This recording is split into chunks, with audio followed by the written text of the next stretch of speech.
askari ka tirsanaa ciidankii nabad sugidda Soomaaliya ee dowladii kacaanka ayaa habeenada ka mid ah heegan lagu qoray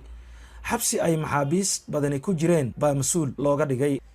isagoo waajibkiisa gudanaya ayaa waxa uu yeeray mid ka mid ah maxaabiistii xabsiga maxbuuskii baa ka codsaday fasax muhiim ah sababtuna wuxuu ku sheegay in ay xaaskiisu xaalad aad u xun ku jirto oo ay ku dhibtoonayso xanuunka foosha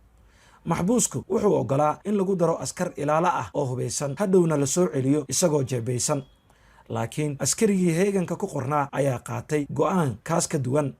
wuxuu u sheegay ninkii maxbuuska ahaa in uu fasaxayo xaaskiisana uu la soo joogi doono inta ay ka dhalayso laakiin hal shardi ayuu fasaxiisa ku xiray maadaama fiid hore ay ahayd wuxuu ku amray inuu xabsiga ku soo laabto inta uusan waagu baryin ka hor sababtoo ah aroortii hore waxaa lala xisaabtamaa qofka habeenkaas heeganka ku qornaa wuxuu u keenay labis ka kooban surwaal iyo shaati sidaas ayuuna ku fasaxay xaaskiisii oo weli foolanaysa ayuu maxbuuskii u tagay ilaa ay ka dhashana waa uu la soo joogay waagii oo bikaaci raba ayuu xabsigii ku noqday isagoo oofiyey balantii uu taliyaha ka qaaday walwalkii askariga iyo kurbadii maxbuuskii halkaas ayay ku hareen askarigu wuxuu ka walwalayay in maxbuusku soo noqon waayo oo uu iska tago garan waayana abaalka uu u galay maxbuuskanu waxa uu la kurbaysnaa xanuunka xaaskiisa oo baxsasho qorshihiisa kuma jirin markii qabtu dhacday ee jabhadihii hubaysnaa ay xamar soo galeen ayay koox hubaysani gacanta ku dhigeen askarigii nabad sugidda ka tirsanaa oo dhuumaalaysanaya intay indhaha ka xireen ayay saareen gaari jiib ah waxayna u geeyeen nin ay ka amar qaataan oo hogaamiye u ahaa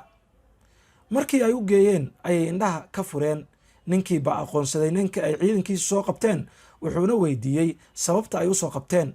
wuxuu u sheegay in uu ka mid yahay askar hayb ahaan loo ugaarsanayay hogaamiyihii baa warkooda ka biyo diiday wuxuuna ku adkaystay in uusan reerahaas ka tirsanayn oo uu haybtiisa garanayo sidaas awgeedna in la fasaxo ayuu amray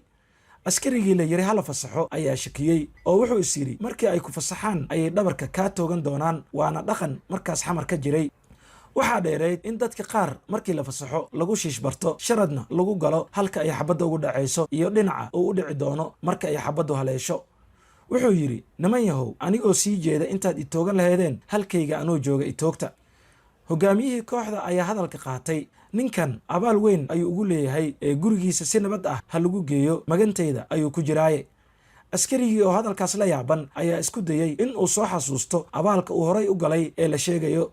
aad bay u adkayd in wejiga hogaamiyaha si dhaqso ah loo aqoonsado timo raamo leh iyo gar aan muddo la jarin ayaa ku yaal ciddiyuhu way ku baxeen busaarad kalena way u sii dheer tahay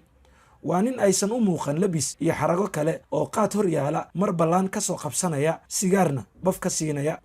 soomaalidu waxay tidhaahdaa yeelaa wuu iloobaa la yeelaase ma ilaawo horjoogihii kooxda ayaa yidhi waxaan ahay maxbuus aad hadda ka hor wanaajisay mar dambe ayuuna askarigii soo xasuustay in ninkani yahay maxbuuskii oo hadda ka hor xabsiga ka sii daayay ee xaaskiisu foolanaysay askarigii lasoo qafaashay baa markaas rumaystay hadalka hogaamiyahan ee ah in la fasaxayo oo hoygiisa si nabad ah lagu geynayo isma lahayn waad badbaadaysaa waayo wuxuu islahaa haddii dowladdii aad ka tirsanayd darteed lagu dili waayo reernimo ayaa lagu dili doonaa ilimo farxadeed oo aan kala joogsi lahayn baa ka soo hortay hadal badan wuu kari waayey balse aad buu ugu mahadnaqay sii deyntiisa naftii uu ka sabray bay rajo ka gashay waxaana nolol lagu geeyey hooygii uu islahaa adoo meyd ah ayaa lagugu soo celin doonaa markii gurigiisii la geeyey ayuu codsaday in reerka lala raro oo ilaa agagaarka afgooye loo dhoweeyo markaas waxaa afgooye ka agdhowaa ciidamadii dowladda oo dagaal looga saaray xamar codsigii waa laga aqbalay isagii reerkiisuna si nabad ah bay ku gaareen halkii ay dalbadeen qax iyo safar dheer kadib askarigii iyo reerkiisii waxay iska dhiibeen Kenya ugu dambeynna waxay gaareen Imaaraadka Carabta halkaas oo magangelyo laga siiyey aadna loogu soo dhaweeyey wuxuu waqtiga isguraba noloshii Imaaraadka ayuu la qabsaday shaqo abuur baana loo sameeyey hanti badan buu tabcay wuxuuna warkiisa iyo wacaalkiisa goobay ninkii hogaamiyaha kooxeedka ahaa ee madaxiisa furtay waagii uu xamar ka qaxayay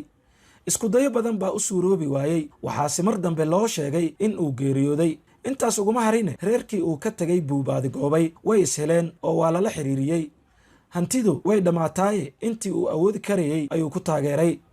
wuxuu si gaar ah ula soo xiriiri jiray munaasabadaha waaweyn sida maalmaha iidaha ee qoyska iyo qaraabada laga farxiyo, iyaguna markii ay xaaladdu adkaato way maciin bidi jireen, isna wuu garab istaagi jiray oo markii ay muraadaanba kama aysan mutaysan jirin ciil iyo caloolyow, waayo wuxuu rumaysnaa in uusan dhammaad lahayn guditaanka abaalka loo galay oo ugu dhignaa nolol iyo adduun.